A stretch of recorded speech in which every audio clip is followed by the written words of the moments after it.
Добар ден, криптоентузијасти, добре дојдовте во уште едно видео од нашите Altcoin Вести.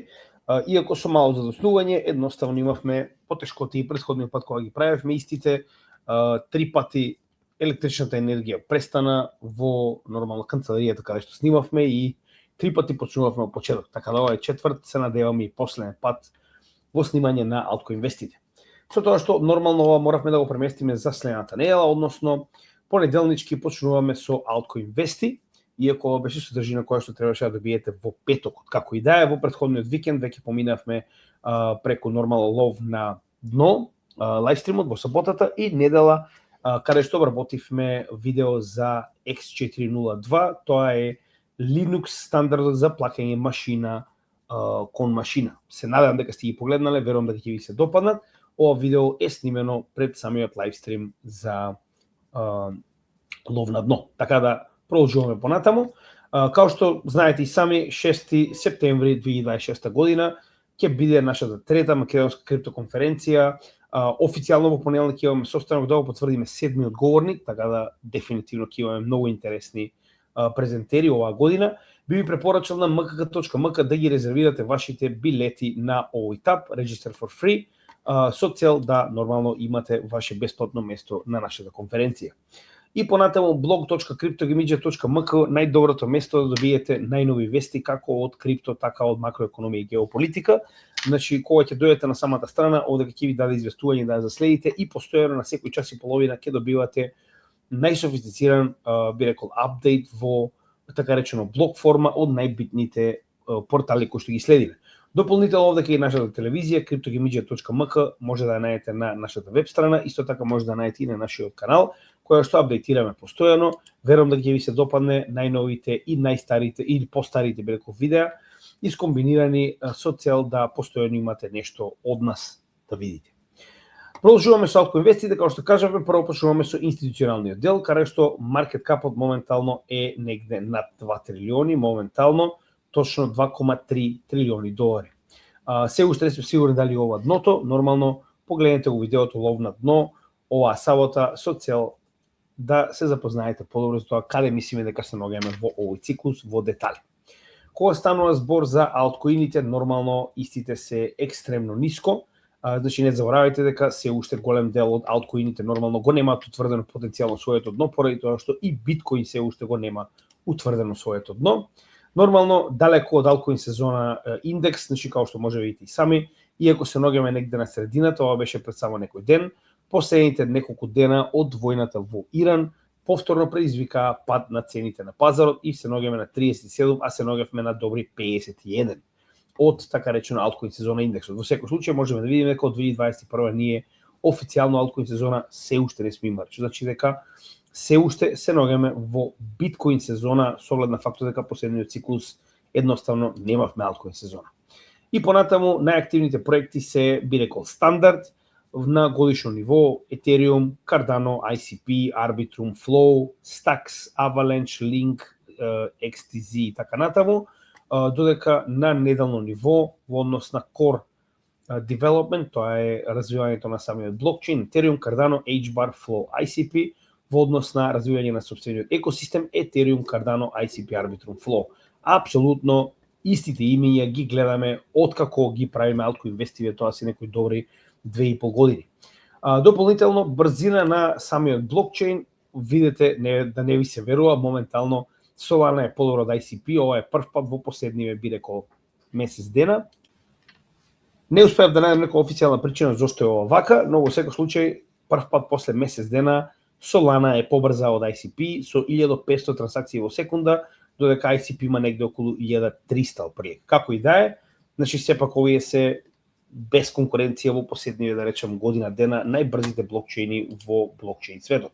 Кога станува збор за активни адреси, нормално на овој начин можеме да видиме што се случува во најактивните блокчейни и понатаму истата ситуација. Binance на прво место, BNB Chain, Tron на второ, Solana, Tether, OP, BNB, Layer двојката на Binance, на Optimism Stack, World Mobile Chain, 3,2 милиони активни адреси, Bitcoin, Ethereum, Polygon, Circle. За оние кои што ме замолија да направам анализа на World Mobile Chain, Искрено не знам како би го направил тоа со оглед на фактот дека овој коин има 27 милиони маркет кап. Стварно не знам како би го направил. Значи, премногу е мал, зборуваме смешно мал маркет кап за да би направил анализа, така да дефинитивно ќе мора да почекаме потенцијално да порасне пред да го земеме предвид, затоа што иако има 3,2 милиони активни адреси, тоа не го менува фактот дека е премногу мал маркет кап, дури не можам да разберам како има практично екстремно мал маркет кап со толку активни адреси. Ревенју, остануваме и понатаму DeFi секторот и стейблкоините апсолутно владеат моментално. Tether, Tron, Circle, Hyperliquid, Athena, Sky, Pump Fun, Pancake, Swap и така натаму. Со тоа што дефинитивно се повеќе и повеќе размислуваме дека Hyperliquid мора да добие приоритет заедно со Canton во нашето портфолио откако ќе ги направиме позициите на Bitcoin и Ethereum наскоро. Затоа што има премногу голема институционална дотација, тоа ќе го видите денес токму кога станува збор за токенизација. Индексот на Coinbase 50 и понатаму е прилика на слично ниво. 49% од истиот е во Bitcoin, 28% во Ethereum и се останато со помала количина, но и понатаму имаме помалку половина од овој индекс во Bitcoin. Тоа ви кажува дека алткоините се уште си ја држат, да речем, својата вредност колку што можат за така речено 4 годишен bear market. Кога станува збор за неговата вредност и понатаму можеме да видиме јасно дека е во практично bear market, со оглед на фактот дека во целиот овој период нормално и понатаму губиме на вредност почнувајќи од септември, октомври 2025 година, откако почна самиот bear market, што е сосема нормално и очекувано за овој индекс. 34 fear, иако сме, би рекол, малку погоре од оној extreme fear во кој што бевме кога цената повторно падна до 60.000, за жал пак би напоменал дека очекуваме дополнителни падови баш поради војната во Иран моментално, затоа и се уште се воздржуваме од купување и очекуваме уште повеќе fear нормално на пазарот доколку има ескалирање на оваа војна. Као што може да забележиме, злато и биткоини понатаму се во bear market, традиционалните финансии, дали ова потенцијално ќе почне bear market или не, останува да видиме, но сега за сега тоа е единствената, би рекол, структура која што дефинитивно без прекин напредува во овој пазар. За разлика од тоа, можеме да видиме дека благородните метали се во пад, нормално криптовалутите се во пад, зборувам за оние кои се најпопуларни, би рекол, најпопуларни ризични добра за инвестирање. Нормално раст на нафтата 81 Western Texas Intermediate и 88 значи Brent Crude, тоа е светскиот и американскиот индекс, можеме да видиме дека моментално се во пораст, као што видовме од 66 порасна од 83. Нормално ова објаснува зошто ние практично се наоѓаме во корекција во криптосекторот. Као што кажеме, ова потенцијално може да предизвика уште подлабок пад на цената на биткоин, а со тоа и на алткоините, затоа и не брзаме. Тоа е главната причина. Нормално затоа ќе имаме цел еден сегмент во делот на лов на дно, каде што ќе разговараме кои се новите ескалации помеѓу Иран и Мурика. Веќе направивме два локални, би рекол, оние мали апдејти во текот на оваа недела и еден многу би рекол издефинирани полн со информации апдејт во последниот лайвстрим, тоа беше макроекономија и крипто, така да погледнете. Биткоин халвинг 1 година и 307 дена, така да имаме уште многу. Као што знаете, сами најчесто 1 година пред халвингот, тоа е за 1 година од сега прилика, е најдоброто место за купување на биткоин според историските чартови, но тоа не го менува фактот дека ние се обидуваме тоа да го надградиме, затоа и работиме на стратешки DCA на нашиот канал. Сега, као што може да видиме, многу од овие алткоини практично веќе го надминаа рокот по кој што добиваат автоматски свој ETF, но се уште истите не го добиле, така да ова е дефинитивно нешто на кое што ќе треба да обрнеме внимание во иднина. Ако останува збор за најголемите, тоа е нормално биткоин и Ethereum. Првенствено за биткоин може да видиме дека се наоѓаме во период на inflows. Иако станува збор за мала количина, тоа не го менува фактот дека овој голем, би рекол, outflow, кој што го имавме во последните 2 недели, моментално е свртен кон inflows и стабилизирање на количината на биткоин во рацете на најголемите ETF-и, дури и почнува да се движи нагоре кон акумулација. Нормално ова највеќе се должи поради акумулацијата од страна на BlackRock, као што може да забележиме. BlackRock и Fidelity, како и секогаш го водат, така речено, овој дел на акумулирање. Верувам дека порано или подоцна ќе се утврди конечно дно и ќе почнеме со позитива. Зошто го зборувам ова? Еве да не биде дека ние сме окажале сами, слушате директно од газдата на BlackRock, нормално Лери Финк. Истиот го кажа ова пред само неколку дена во вести, каде што јасно кажа дека потенцијално е време за да се почне.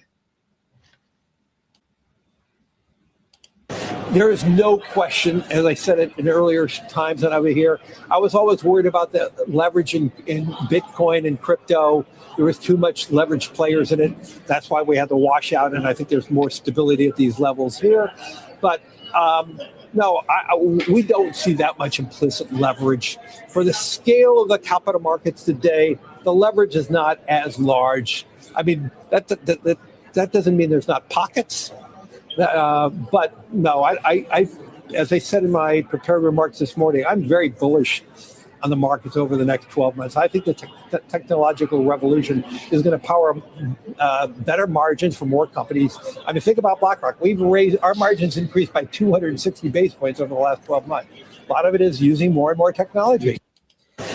Значи, јасно можеме да видиме дека главниот, така речено последниот главен, вели големите, би рекол, леверидж позиции се веќе исчистени очигледно и моментално се наоѓаме во период на многу постабилни цени, иако истиот не утврди дека ова е дното нормално, тоа не го менува фактот дека очигледно зборува дека се наоѓаме полека до стабилно дно кое што потенцијално може да се претвори во финално дно за овој bear маркет. Како и да е, ова се многу позитивни зборови од страна на Лери Финк во овој, би рекол, период на bear маркет.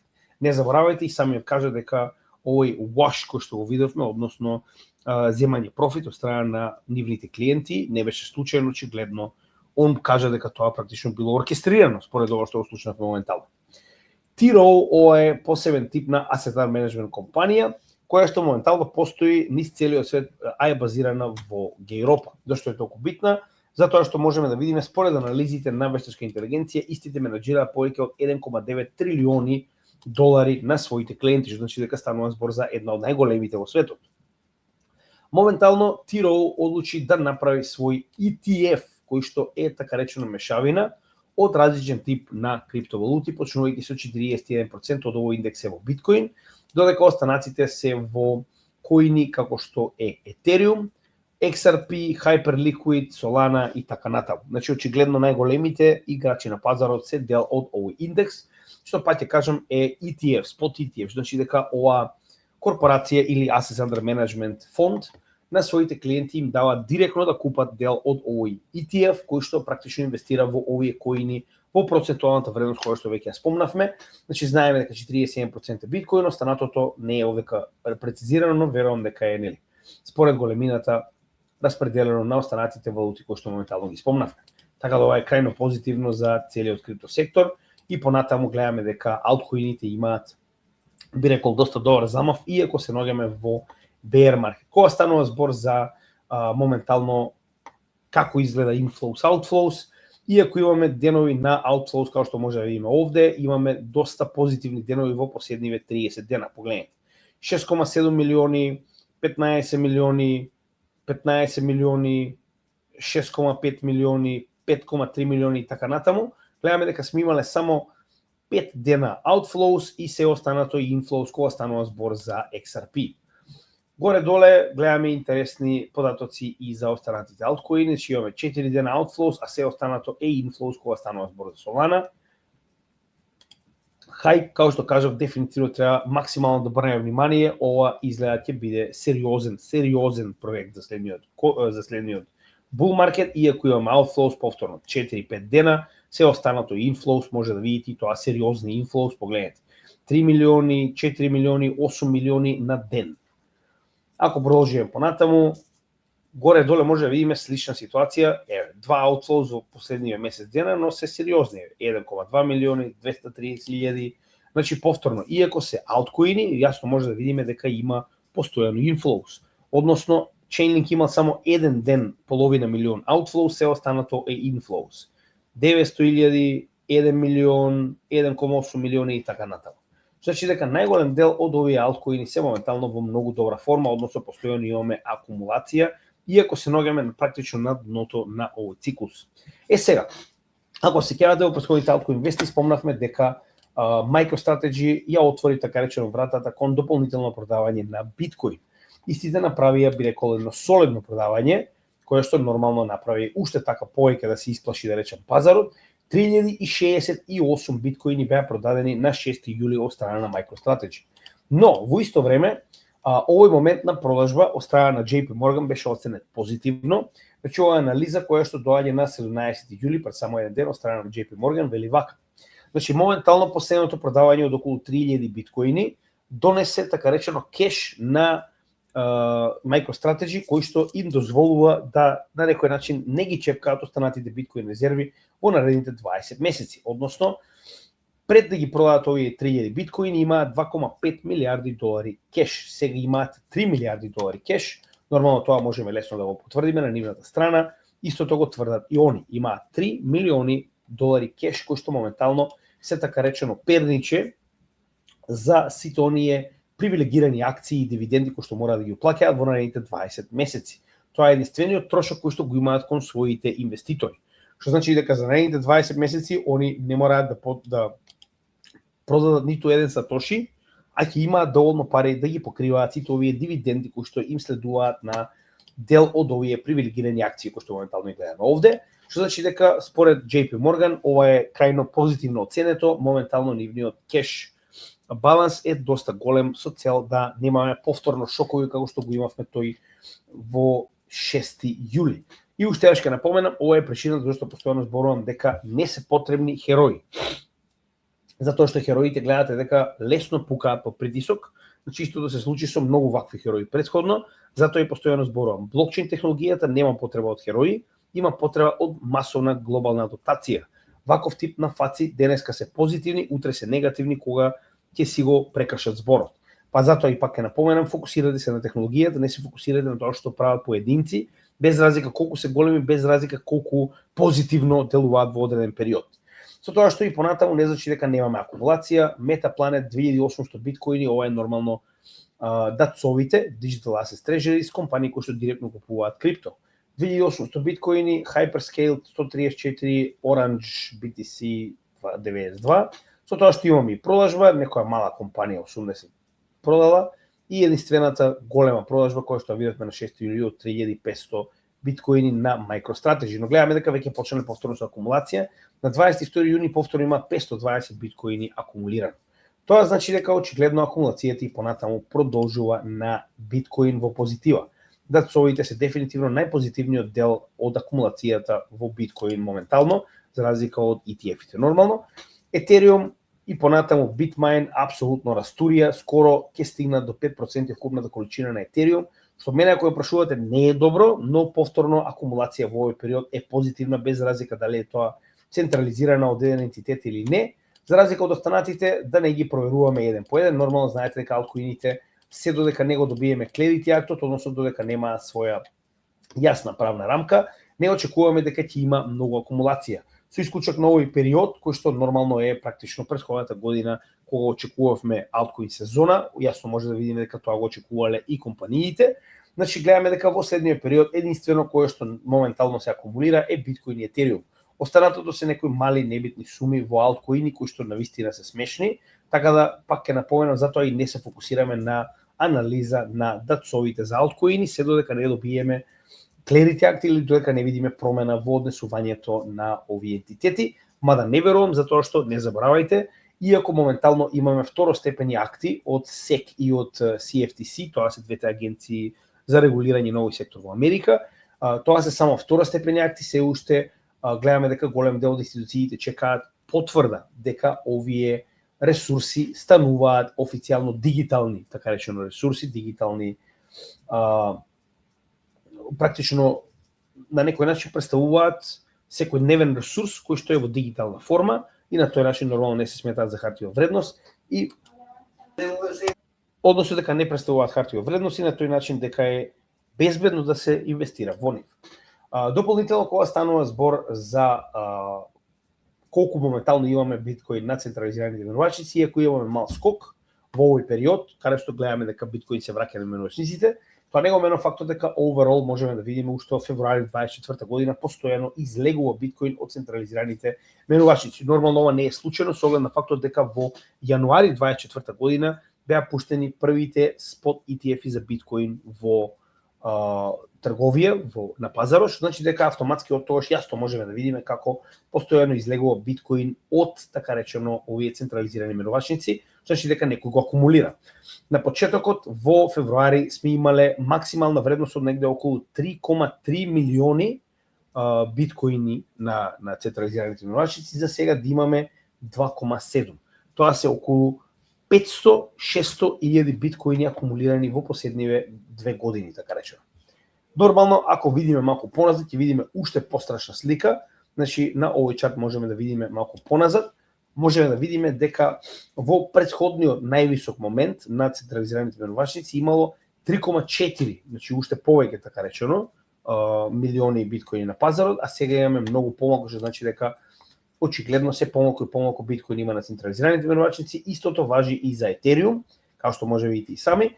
Значи дека само прашање на време кога ќе добиеме шок на цената поради недостаток на овие коини, кога повторно нормално ќе станат популарни. Најчесто овој шок го предизвикува ритейл секторот. Па затоа и додека немаме враќање на ритейл секторот, останатите клиенти, како што знаете и сами, институциите купуваат over the counter OTC, па затоа и немаме ваков тип на шок на цената, барем не во овој период.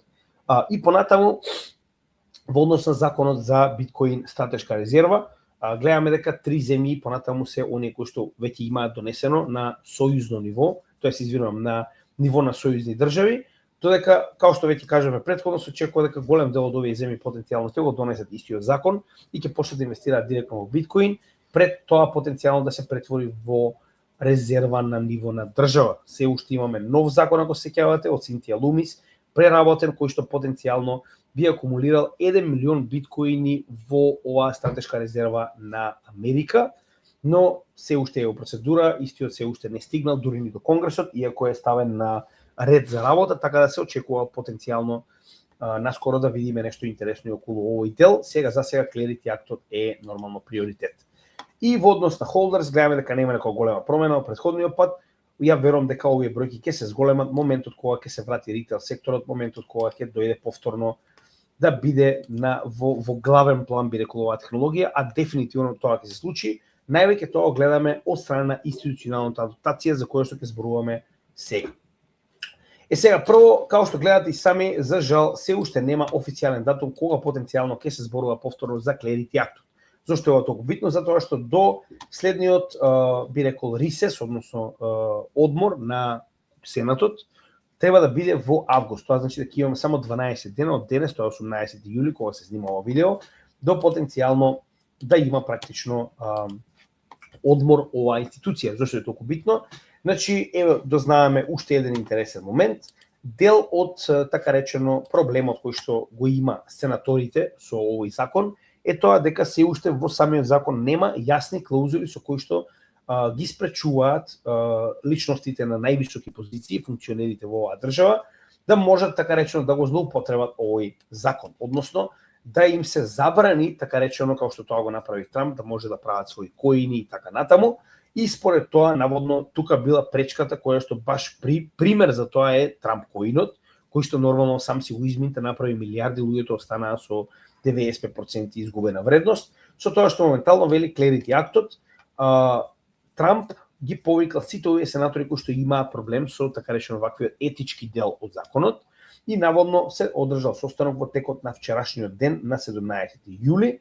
Сега, каков е исход од овој состанок се уште не знаеме. Знаеме дека бил и дека моментално Трамп прави се што може за да го забрзат донесувањето на овој закон. За жал, до денеска се уште немаме официјален датум кога ќе биде следниот чекор за разгледување во оваа ситуација, дури и гласање за овој закон. Као што кажеме, следниот чекор е токму тоа.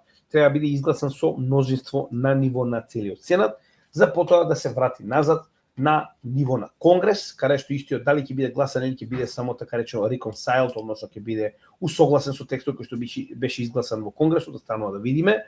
Но во секој случај главниот проблем понатаму останува 60 гласа во Сенат и кога ќе биде ова гласање. Доколку ова не се обезбеди во следните 12 дена, голем дел од стручњаците очекуваат дека нема да има шанса овој закон да биде донесен во оваа година. Односно, иако видовме скок од 32 на 37-38%, после состанокот на Трамп со сенаторите, тоа не го менува фактот дека шансата е релативно мала, затоа што ако овие сенатори заминат на одмор, потоа доаѓа период на избори, значи во октомври-ноември ќе има избори во кои што 1/3 од сенатот ќе биде одново избрана, што значи дека голема би рекол може да видиме сосема поинаква структура на сенатот кога ќе се врати од овој одмор.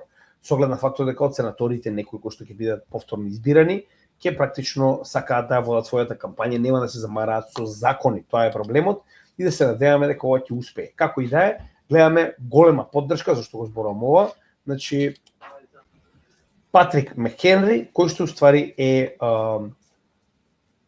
моментално сенаторот кој што ја води комисијата за банкарска работа. Значи тоа ви кажува дека е еден од врвните луѓе во републиканската партија, кој што во овој, да речем, артикл на Fortune, јасно, недвосмислено зборува колку криптотехнологијата е иднината на финансискиот свет и многу повеќе, и колку оваа шанса, доколку е пропуштена, че овој артикл од 16 јули, доколку е пропуштена, може, така речено, компетиторите или најголемите сили во светот, вклучувајќи и Кина и Русија, да, така речено, го искористат овој моментум за они да превземат водство. Мада јас не гледам дека Русија и Кина моментално толку се фокусирани на овој дел, но никогаш не се знае.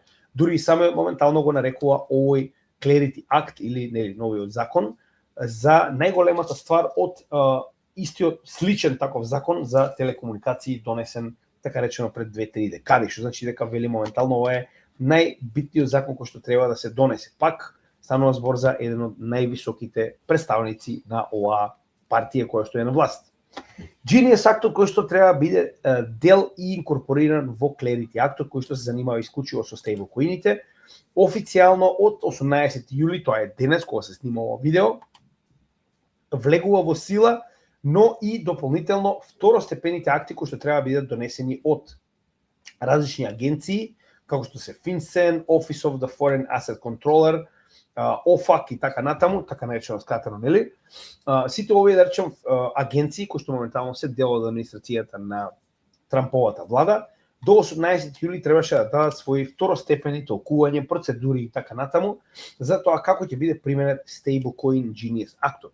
Со тоа што со овие второстепени акти, они практично уредуваат се внатрешно во работата на еден Stablecoin issuer, односно на овој начин јасно можеме да речем, нели, интерпретираме како би изгледала процедурата за издавање на стейблкоини, работата на самата компанија, документацијата која што треба да има, тренингот на вработените и така натаму. Значи апсолутно во детали се тоа е обработено преку овие второстепени акти кои што доаѓаат директно од овие агенции и нормално инспекцијски органи.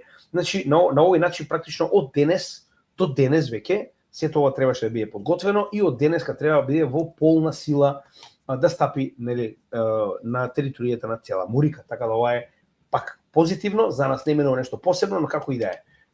Интеграција на стейблкоините е првиот чекор кон интеграција на целата блокчейн технологија. Повторно, стейблкоини не може да се минтаат на биткоин, што значи дека овие стейблкоини мора да бидат минтани на некаков тип на јавен или приватен блокчейн автоматски. Интеграцијата на стейблкоините во секојдневната работа на институциите и ритейл секторот, сакале вие или не, значи интеграција на блокчейнот на кој што се наоѓаат овие стейблкоини. Значи стейблкоините представуваат токенизиран кеш, кој што е токенизиран на одреден блокчейн автоматски. Вие не можете да имате стейблкоини во економијата без при тоа да користите блокчейн технологија. А гледаме дека 99,9% од стейблкоините се изминтани на јавни блокчейни, почнувајќи највеќе од Ethereum, па натаму кон останатите Solana, Avalanche и така натаму. И еве прост пример, моментално виза за новиот OUSD, ако се ќавате зборувавме во претходните altcoin вести, кој што треба да биде изминтан помеѓу конзорциум од најголемите ентитети во светот, вклучувајќи ги финансиските магнати како JP Morgan, Morgan Stanley и така натаму, значи Goldman Sachs, сите овие најголеми банки во Америка, па до Assets Under Management корпорации како BlackRock, Fidelity, Vanguard и така натаму. Значи најголемите payment провайдери, Visa, Mastercard, сите овие ќе имаат заедничко направена структура каде што ќе биде минтан и користен OUSD, односно OpenUSD. Со тоа што Visa оди еден чекор понапред. Веќе има направено посебен тип на платформа која што ќе биде наменета за институционално и ритейл, нормално, двата типа на клиенти, да можат да минтаат, трансферираат, држат, сето што им е потребно за користење на овој стейблкоин. Еве како изгледа, че ние ја најдовме. Ова е моментално платформата, иако не заборавајте дека нејзиното имплементирање наскоро, според оно што успеавме да го најдеме, OpenUSD ќе почне да фигурира на пазарот негде од октомври оваа година, но гледаме дека веќе најголемите играчи дефинитивно се подготвуваат, со тоа што Visa моментално се обидува на своите клиенти, без разлика дали се институции или ритейл, да им даде се што им е потребно. Од минтање, значи буквално да може да депонирате кеш, да изминтате OpenUSD, до кастади, до апсолутно се што им е потребно, со цел да можат да го прават ова преку Visa. Значи, Visa и Mastercard се обидуваат да се позиционираат како следните финансиски гиганти во блокчейн ерата на финансиите. Со тоа што исто така многу интересен момент, значи од приватните би рекол стейблкоини, за разлика од OpenUSD, кој што ќе биде горе-доле повеќе како јавен тип на стейблкоин, кој што не го контролира еден ентитет. USDT, ако се сеќавате, многу луѓето повторно зборуваат како леле, тоа е убанот сега, значи се потсетиме.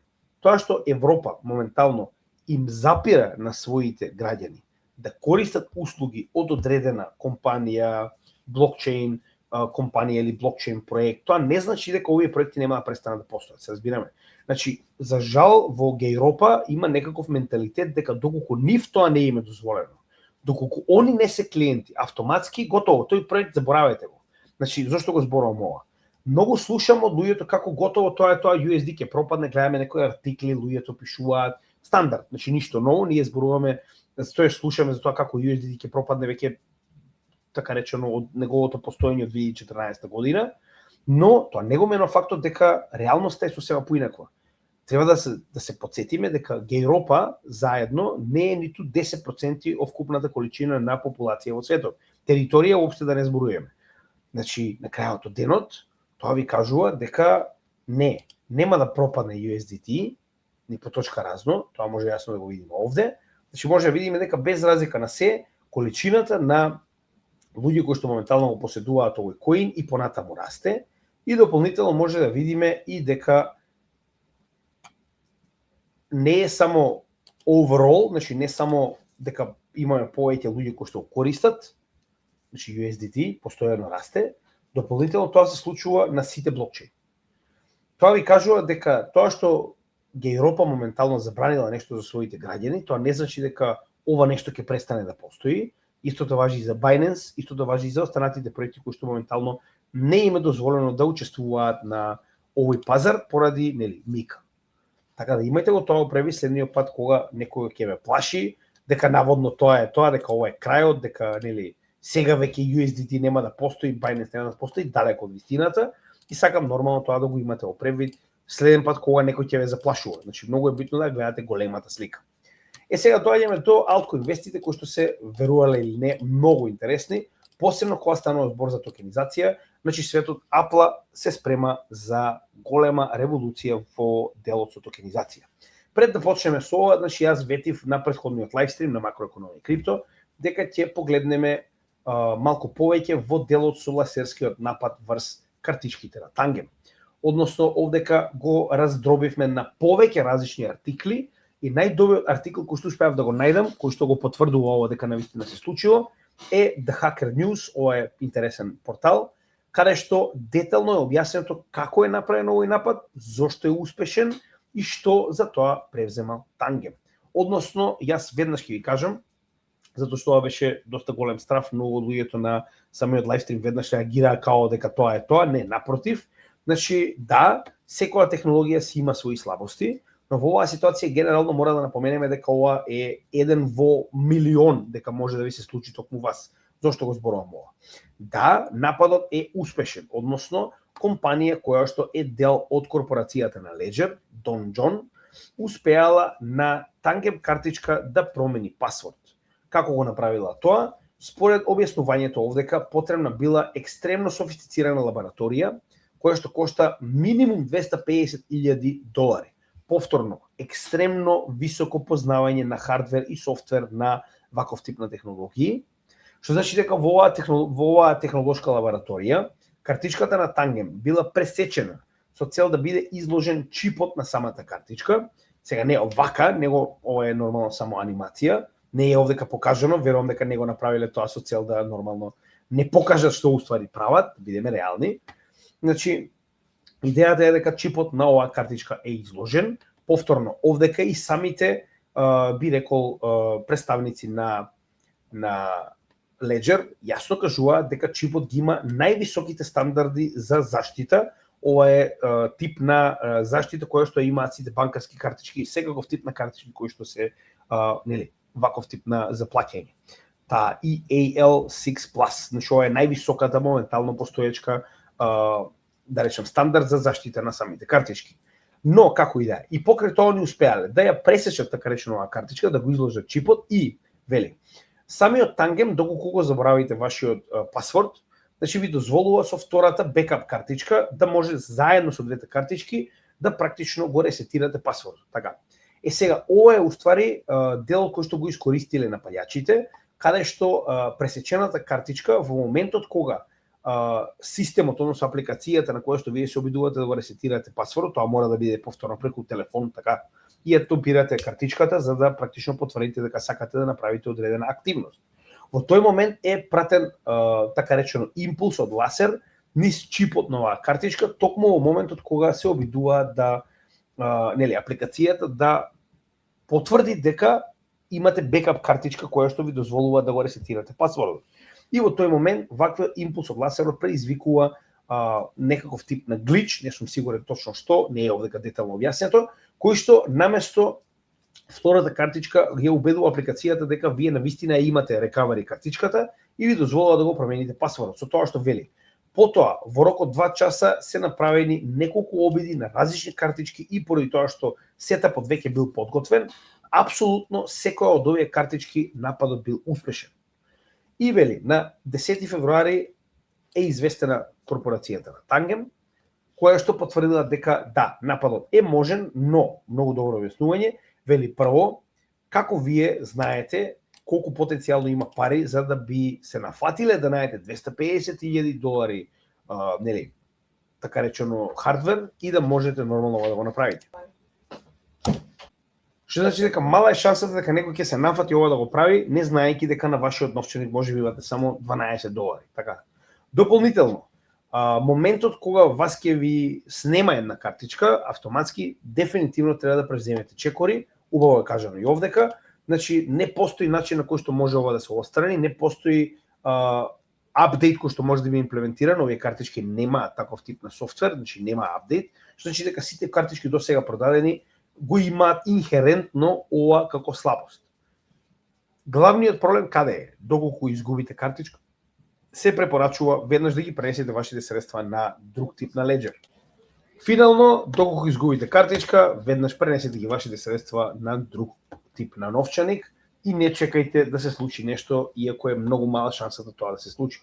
Како и да е, продолжуваме со токенизација. Како што може да видиме, overall токенизацијата и понатаму расте.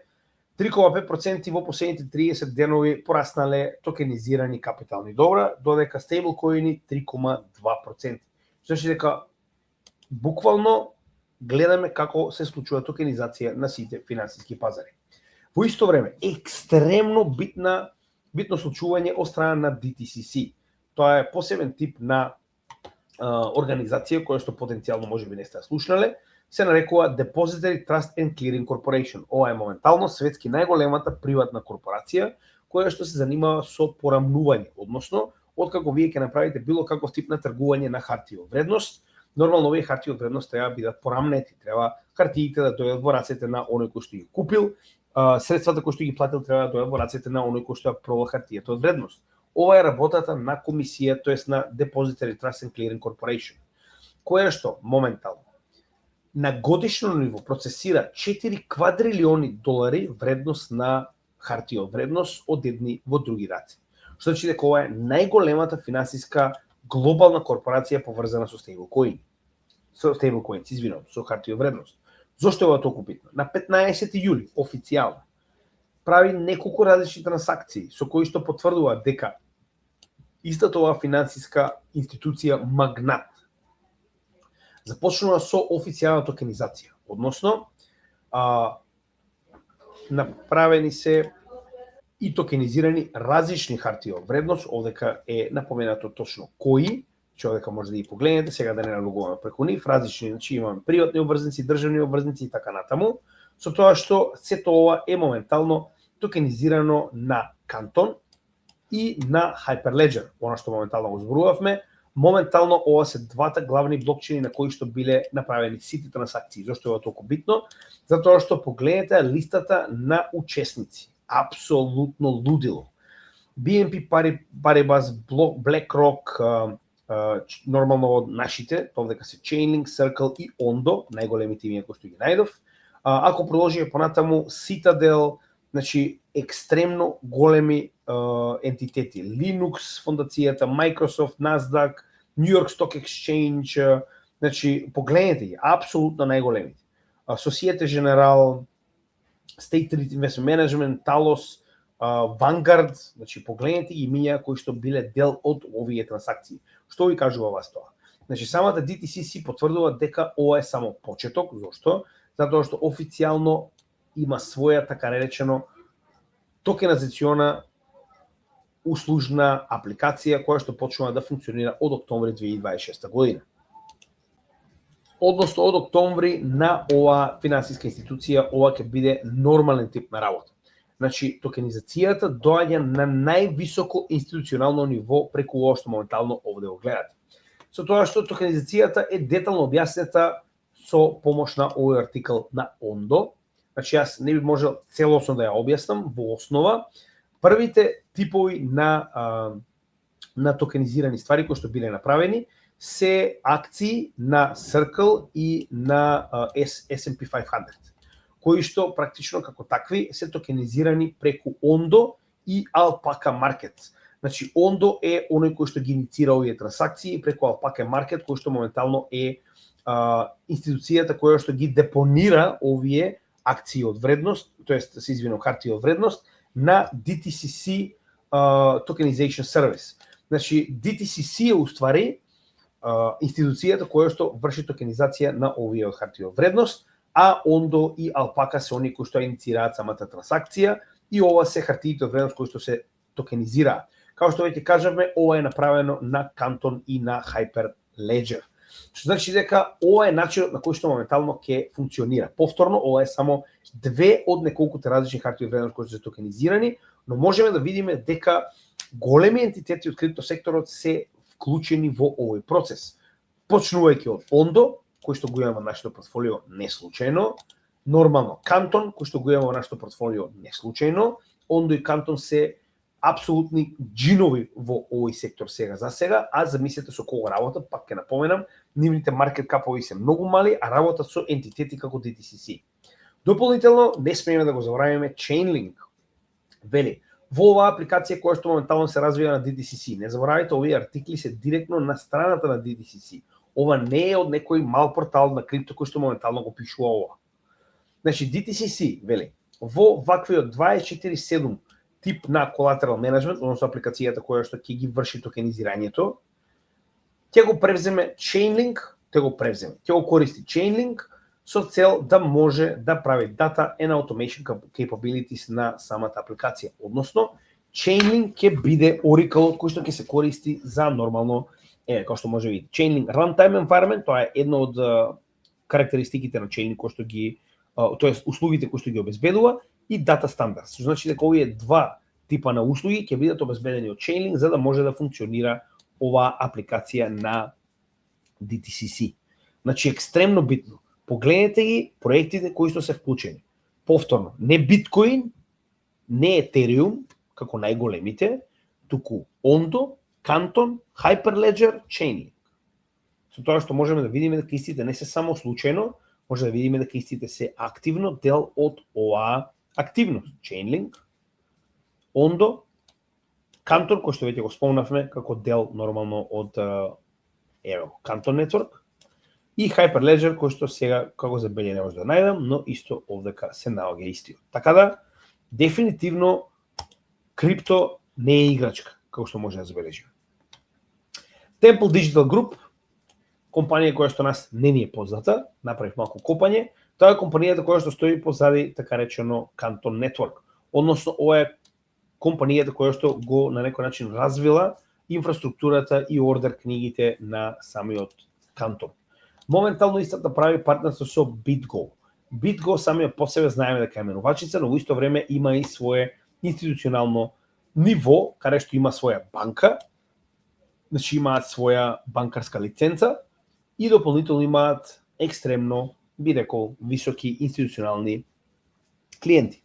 Идејата е BitGo преку Canton Network на своите клиенти да им овозможи токенизација и обратно, Temple, односно Canton Network, да ги добие овие клиенти за да може да прави токенизација. Така речено, значи секогаш имате добра колаборација кога имате банка од едната страна и блокчейн кој што врши токенизација од другата страна. Уште една интересна вест кога станува збор за токенизација, пак ќе напоменам, дефинитивно барем за нас токенизација ќе биде број еден тема во следниот блокчейн, тоест во следниот bull market. Ondo и SBI. SBI е една од најголемите банкарски корпорации во Јапонија, која што знаете и сами е еден од најголемите инвеститори во XRP, односно Ripple. Моментално SBI прави стратешко, значи необично, стратешко партнерство со Ondo, каде што Ondo ќе биде главниот токенизатор на стейблкоинот кој што ќе биде минтан од SBI, тоа е JPYSC, и Ondo ќе биде оној кој што го токенизира. Дополнително, не само овој стейблкоин, туку вели, сите следни хартии од вредност кои што ќе бидат токенизирани на ниво на Јапонија преку оваа банкарска корпорација, ќе бидат токенизирани на Ondo. На тој начин, овие хартии од вредност ќе се најдат на Ondo и ќе може да бидат продавани и купувани на глобално ниво. И обратно, значи SBI исто така се нафаќа да практично го промовира Ondo и неговите услуги како во Јапонија, така и надвор од неа. Знаеме дека ова е екстремно голема корпорација. Тоа ви кажува дека Ondo моментално влегува на јапонскиот пазар како уникатен провайдер за токенизација преку оваа корпорација која што е нормално една од најголемите во Јапонија. Исклучиво битно за Ondo. Понатаму продолжуваме со AI агенти. Знаете дека предност даваме во нашите altcoin инвести првенствено на токенизација, а потоа на вештачка интелигенција. Ledger исклучиво интересен предлог од страна на Ledger, значи истите спремаат апдейт на нашите Ledger новчаници и верувам било каков тип на апликации кои што моментално ги поседуваат, да може било кој што нормално се разбира во оваа технологија преку соодветен toolkit, значи ова ќе биде посебен тип на да речем апликација со алатки, со која што ќе може вие на вашите AI агенти да им дозволувате да прават било каков тип на промени, организирање, следење, копирање, подготовка на трансакции на вашето портфолио, но секогаш на крајот ова мора да биде одобрено од човек. Односно, значи на овој начин вие ќе може вашиот агент да го користите за се што ви е потребно, но најбитно е тоа дека веднаш потврдија, ниту една од трансакциите на вашето портфолио нема да биде направена без ваше лично дозволување, односно без практично да ја одобрите трансакцијата со вашиот Ledger. Значи, идејата е дека на овој начин самиот Ledger као компанија дозволува AI агентите да има многу поголемо активност и нормално користење на вашето портфолио, со тоа што пак на крајот од денот вие одлучувате дали тоа што е превземено ќе биде одобрено. Многу интересно. Следна интересна работа доаѓа од SUI, многу паметно. Значи, ако се сеќавате, ние многу пати сега сме спомнале дека транспарентноста на блокчейнот е една од неговите најпозитивни, но и најнегативни работи во исто време. Зошто? Затоа што, за жал, институциите не сакаат транспарентност. Односно, ако вие сте банка, вие не може да дозволите било кој да погледне кои се моментално количините на сметките на вашите клиенти. Автоматски, тоа представува проблем за овие институции да користат јавни блокчейни. SUI се обидува тоа да го реши на многу интересен начин, односно со така наречени конфидентни или конфиденцијални трансфери. Односно, иако е во бета верзија, SUI на своите клиенти, посебно кога станува збор за институционално ниво, им дозволува да ги прикријат, односно маскираат вредностите на трансферите на својот блокчейн во превод. Во трансакцијата, доколку ја ставите на Explorer, може да видите кој праќа, на кого праќа и нормално може да направите аудит, кога станува збор за институционален аудит кој што се прави во посебни компании, но не можете да ги видите количините кои што се праќаат. На тој начин вие заштитувате нормално луѓето кои што поседуваат големи количини на пари да не бидат разоткриени дополнително. Не само што ги заштитувате трансферите, туку и балансите, односно колку моментално капитал имаат на своите блокчейн адреси. Со тоа што, многу интересно, на клиентите кои што ги имплементираат ваквиот тип на трансакции, останува да одредат што ќе биде видливо, колку ќе биде видливо, кој ќе може да го види, како ќе може да се прави аналитика, како ќе може да се прави одит, но на крајот од денот повторно за одит секогаш нормално ова е достапно во превод. Иако секојдневните луѓе нема да може да видат колку пари имате на вашата SUI сметка, SUI адреса, значи ако тоа треба да го проверат институциите, тоа ќе може да го направат со соодветни процедури кои што нормално ќе бидат претходно воспоставени од страна на оние луѓе кои што користат оваа услуга, што е крајно позитивно. На овој начин користите јавен блокчейн, а повторно ја прикривате, односно ги давате приватностите кои што се потребни за да може да функционира овој јавен блокчейн. Следна интересна вест доаѓа од Volvo. Значи ова е нормално производител на автомобили во светот, кој што вели моментално тестира посебен тип на блокчейн кој што ќе биде исклучиво наменет за внатрешна употреба на самата корпорација. Односно, идејата е преку овој блокчейн да може да се направи комуникација со останатите компании кои што соработуваат со Volvo во превод. Да може на оние кои што произведуваат полупродукти и материјали кои што му се потребни на Volvo за произведување на автомобили, помеѓу себе да ги поравнуваат сметките во овој тип на блокчейн. Блокчейнот се уште не е објаснето на кој така речено ќе биде. Се спомнува дека они се обидуваат да развијат свој in-house блокчейн, но со оглед на фактот дека овој интервју го даваат буквално на Cardano фондацијата, се верува дека потенцијално Cardano ќе биде блокчейнот кој што ќе биде користен за имплементирање на оваа in-house или внатрешна солуција. Во превод, они нема намера да издаваат коин кој што потоа ќе го продаваат, напротив, ова е исклучиво за внатрешна употреба само на компаниите кои што се дел од оваа, да речам, структура, како за производство, така за транспорт, така за материјали, се што е потребно за така речено помеѓу себе да функционираат. Значи на тој начин да го олеснат и да намалат фрикцијата за плаќањата. Така да останува да видиме како ќе се развива, но е многу интересен момент. Injective Protocol моментално бара од SEC да му биде издадена дозвола, прва ваква во светот, која што ќе биде наменета со цел Injective Protocol да биде, би рекол, јавната книга како катастар на запишување на правата на токенизирани хартии од вредност.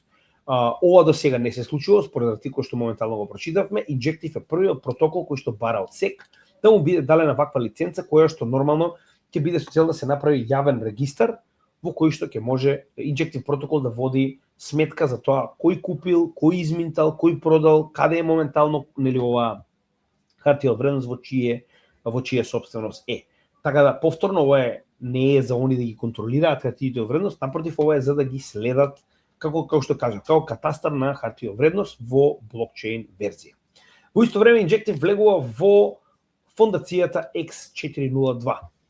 Она што ќе го зборуваме во неделното специјално видео, која што е предводена од Linux фондацијата. Идејата е овој стандард кој што е наменет за интернет плаќања, највеќе за машина преку машина кон машина плаќања, да биде практично имплементиран низ целата интернет и блокчейн сфера. Као што можеме да видиме, има екстремно битни клучни, би рекол, компании, како што се Amazon, Google, Visa, Mastercard, Stripe, Coinbase, Circle, нормално почнуваат и блокчейн проекти да влегуваат во истиот, со цел да се имплементираат стандарди низ целите традиционални финансии, блокчейн, DeFi и интернет, односно се што представува стандарден софтвер.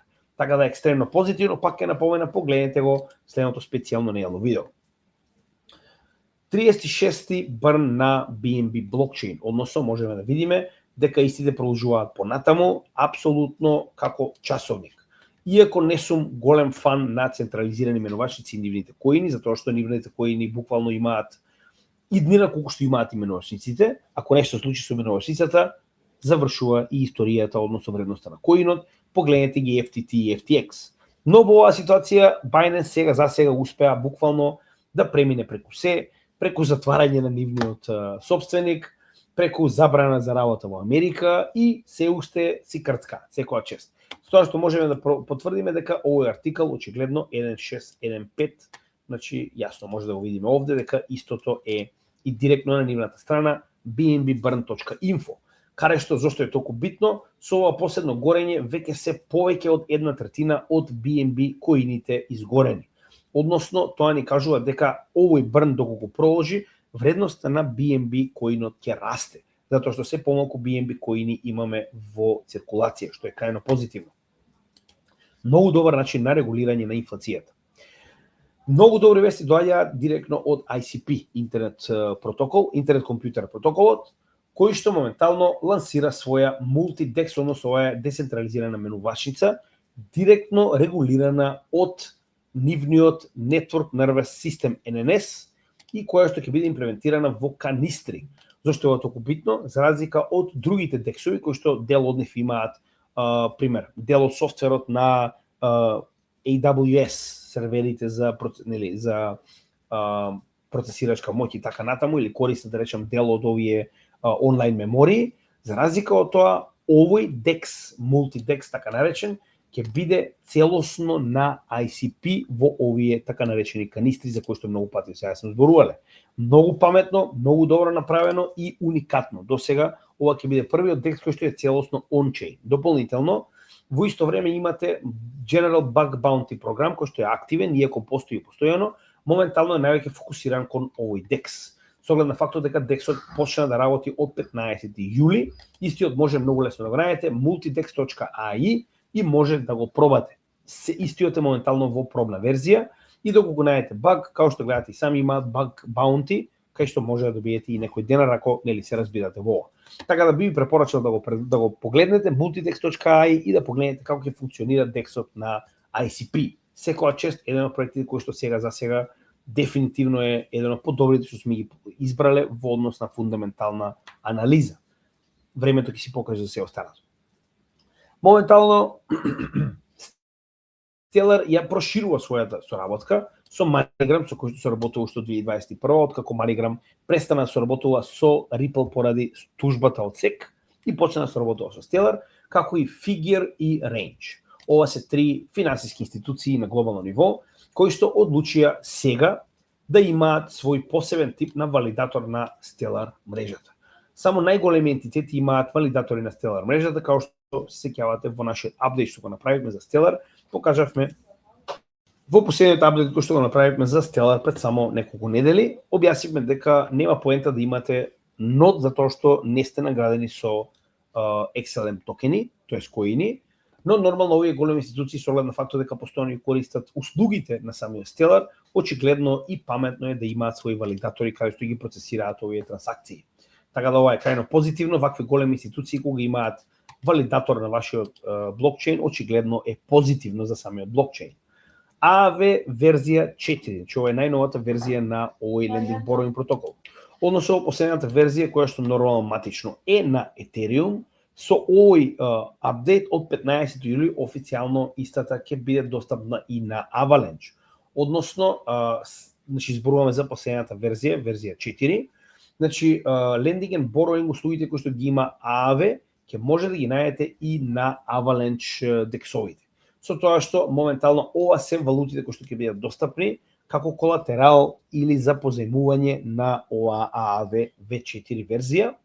Со тоа што нормално ова е само почеток, зашто го зборувам ова, многу паметно од нивна страна, вели веќе во самиот апдейт кој што е направен, самата апликација која што се развива и на Avalanche, ќе биде вклучен и Real World Asset токенизација хаб, односно не само што ќе може да позајмувате и да давате нели колатерал, дополнително ќе може и да се токенизира. Сега како тоа ќе изгледа останува да видиме. Сега за сега вели дека lending and borrowing протокол функционира, а овој дел со токенизацијата се очекува наскоро да биде пуштен во употреба и тоа ќе видиме како истиот ќе функционира.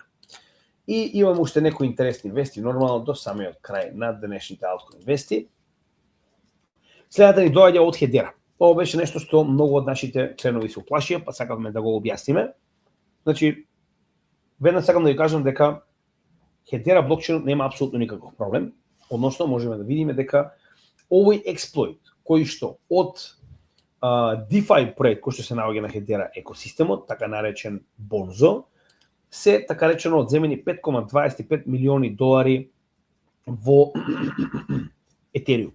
Односно, откако истите се одземени од овој протокол, како ќе објасниме во следниот дел, истите веднаш се префрлени од Hedera на Ethereum и овдека се така речено консолидирани на еден новчаник, каде што поголемиот дел се во Ethereum и во Wrapped Bitcoin.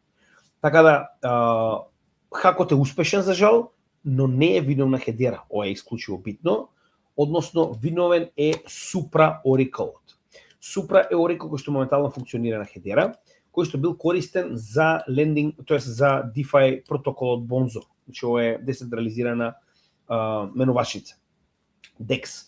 Каде што вели, бил изманипулиран Supra Oracle-от да ја промени цената на овие SOS, така наречено коини, кој што е некој проект мал, и овие 250 SOS коини направиле да вредат 9 милиони долари во USDC. Што значи дека хакерот го успеал да го изманипулира Oracle-от да даде погрешна вредност на цената на овие коини и нормално хакерот успеал да ги замени овие коини за екстремно голема количина на стейбл коини, која што понатаму ја променува во Ethereum и ја трга од овој блокчейн за да не може да се реагира затоа што веќе се наоѓате на друг блокчейн со капиталот.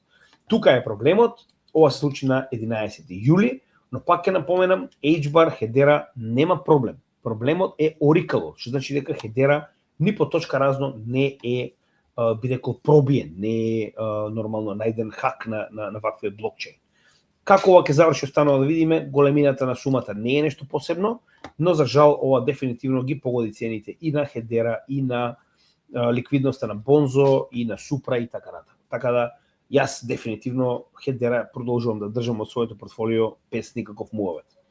Citadel само што инвестираше 400 милиони долари во Crypto.com. Сигурно ништо. Гледаме како големи компании моментално се обидуваат да инвестираат во криптоменувачници. Па ти речем, сигурно ништо. Citadel е една од најголемите компании за тргување на западниот економски свет. И во меѓувреме да видиме како изгледаат нормално портфолијата на најголемите ентитети. Да, како и секогаш, нормално денеска не ни е расположен Arkham Intelligence, некоја се случува да не ни ги дава овие. Така да ќе мора да ги провериме следниот пат. Во секој случај се надам дека уживавте, како и секогаш ви благодарам на сите оние кои што се дел од Patreon заедницата, доколку не сте, станете. Значи со овие мали членари ни помагате да можеме да продолжиме со оваа работа, да организираме уште повеќе настани, уште повеќе добротворни акции и нормално да го финансираме работењето на нашиот канал. Линк до Patreon заедницата може да најдете во дескрипција на секој од нашите видеа. Дополнително со овие мали членари кои што ни помагате, добивате привилегии да бидете дел од нашите групи, каде што може да дискутирате со сите наши членови, да споделувате ваши анализи, вести, да нормално поставувате прашања, а ние сите овие прашања нормално ги одговараме и директно, значи имате директна опција да ни поставите прашања кои што ги одговараме еднаш дневно. Дополнително сите офлайн видеа како што е ова, прво го доставуваме до Patreon заедницата, а потоа и до целата наша заедница. И еднаш месечно имаме посебен тип на лайвстрим, каде што ги споделуваме, тоест каде што ги одговараме сите ваши прашања на овој лайвстрим директно, а потоа исто и го објавуваме на нашите социјални мрежи и канали. И доколку сакате да практично ги на некој начин го реализирате вашето годишно членство на преку блокчейн, тоа може да го направите со било која валута, само пратете ни на cryptogamedia@gmail.com во која валута би сакале да ни платите, ние ќе ви пратиме адреса и нормално ќе ви пратиме линк до Patreon страницата за годишно членство. Ви благодарам, се надевам дека ќе продолжите да го следите нашиот канал. Се гледаме во следното видео. Поздрав од CryptoGamedia и од топлата Малта.